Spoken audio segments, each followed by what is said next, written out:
Hey, it's Erin from Book Things and Baubles, and today I'm going to show you how to create a custom stamp using your Glowforge.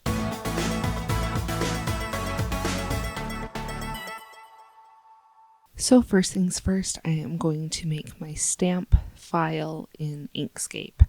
Glowforge does on their interface have a stamp tool, but since I'd never used that before and I wasn't quite sure how it would work, I figured I would make my own and then experiment with what Glowforge offers. So here I am just experimenting with the size, and I just decided the size based on the tools that I had.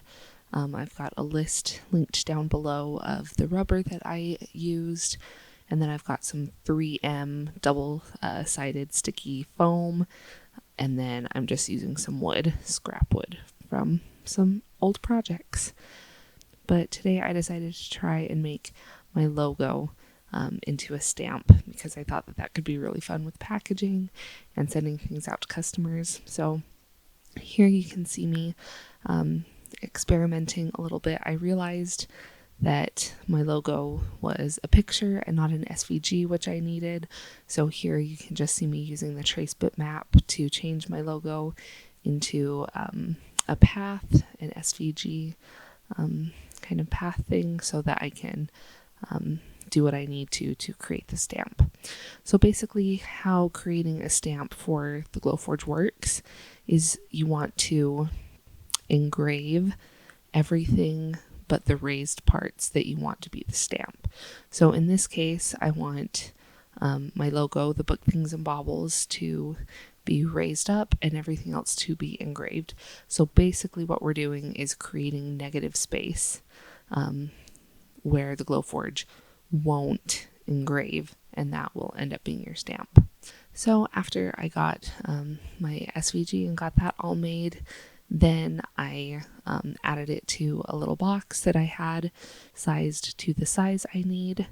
And then after that, it was just a matter of centering everything and then doing, and then selecting the box and the logo and doing path exclusion.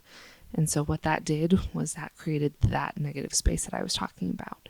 So you can see that there is still purple, but then instead of having the black logo, it basically becomes cut out of the square. And so that's going to be that negative space that I was talking about that won't get engraved by the Glowforge, and that will create the raised part of our stamp so that our stamp actually works and actually stamps. But I found out that if you have access to Glowforge Premium, they do have a stamp making feature that is super easy to use. So here you just have to upload the picture. In this case, it was the PNG of my logo. You don't have to turn it into an SVG or anything like that. And basically you just upload your photo, your picture, and then off to the side there's a little stamp tool.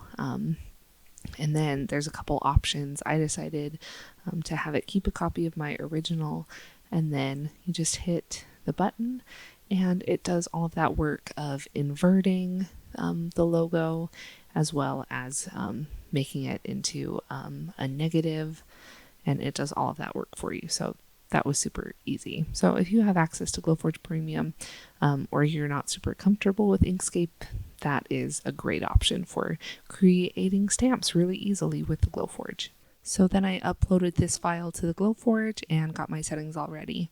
My rubber was 1/8 inch thick, so I put that in as the thickness of my material. And then the settings I used to engrave were 1000 speed and full power. I just found these on a website for another Glowforge creator, so I'll link them down below as well. And I just saved these settings so that I could come back and use them again. Something the person I got these from suggested was doing 3 passes, and so I initially put in to do the 3 passes, but then I started getting a little nervous because 1/8 inch is not very thick. So I was kind of worried that doing multiple passes, it might actually end up cutting through.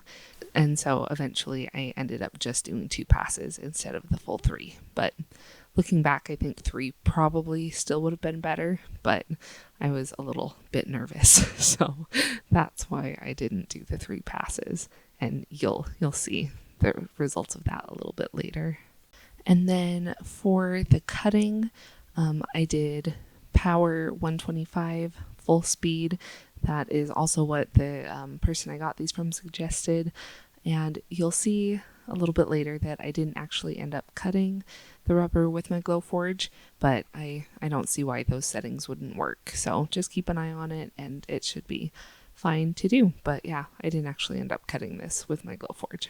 So with my file and my settings all ready, I was ready to print. And as you can see, this was scheduled to take about 10 minutes, which I didn't think was really bad.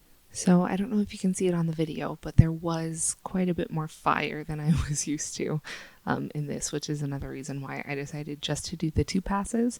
I think that these little rubber particles got caught in the fan and the laser kind of caught them on fire a little bit, so it kind of looked like a flamethrower. And then when I took it out, there was all this like white stuff on there, so I went into the bathroom to try and get that off. At first, I tried just running it under the water, and that kind of worked to get off most of the surface stuff, but I think a lot of that gray stuff that is stuck on there is just melted rubber. And I thought about using a toothbrush, but I didn't have one handy. I think probably doing the 3rd pass would have taken care of a lot of that as well, or maybe working with it to clean it off like as soon as it's ready to come out of the Glowforge might have helped. But yeah, running it under the water worked pretty well.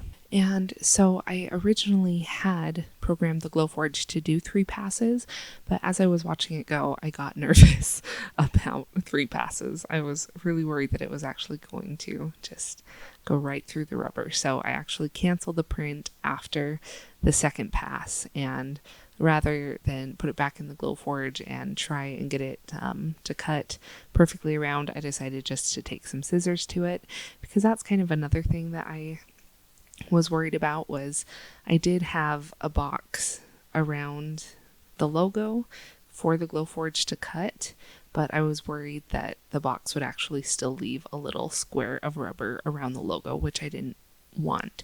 So I decided just to take scissors to the logo to make sure that it was cut how I wanted it. Then next I worked on creating the topper for my stamp.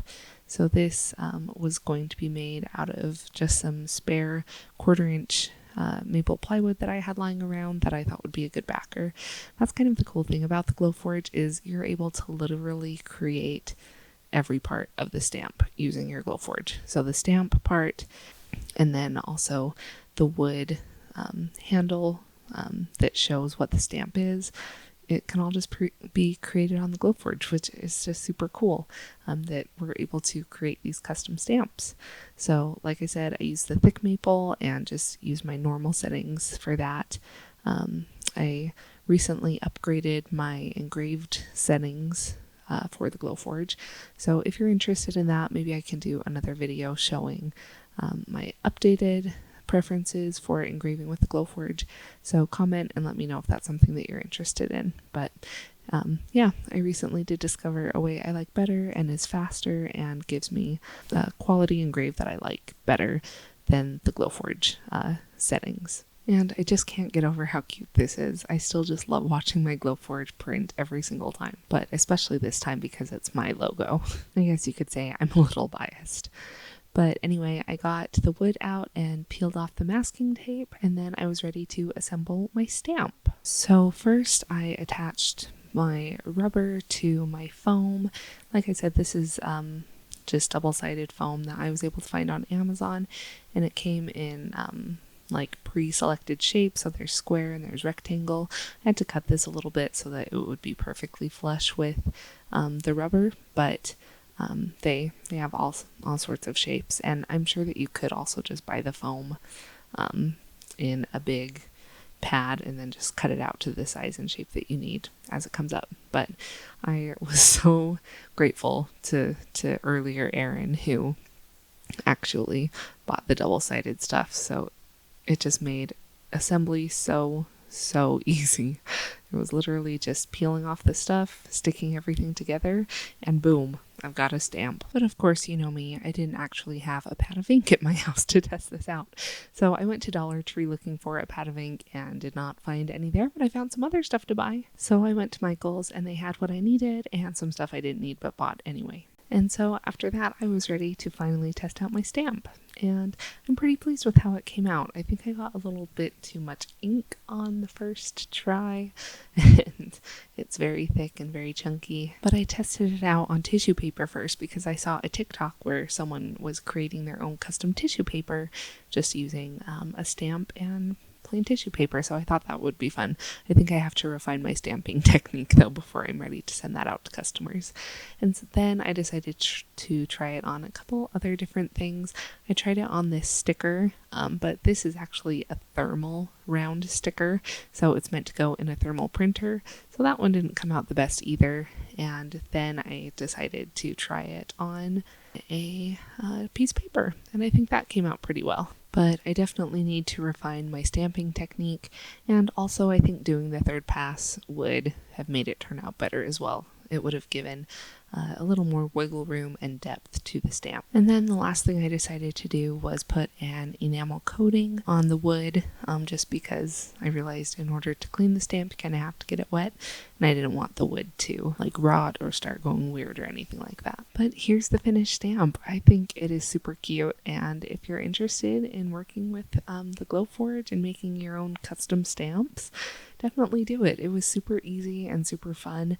Like I said, I would definitely recommend doing the 3 passes instead of the 2. I think it would give you a better result. But overall, I'm super happy with how this stamp turned out. I hope you found this video helpful. If you did, please consider subscribing. I make videos like this every single Wednesday. And if you're thinking about purchasing a Glowforge, please use my referral link. It really helps me out. Thanks so much for watching. I'll see you next week. Bye.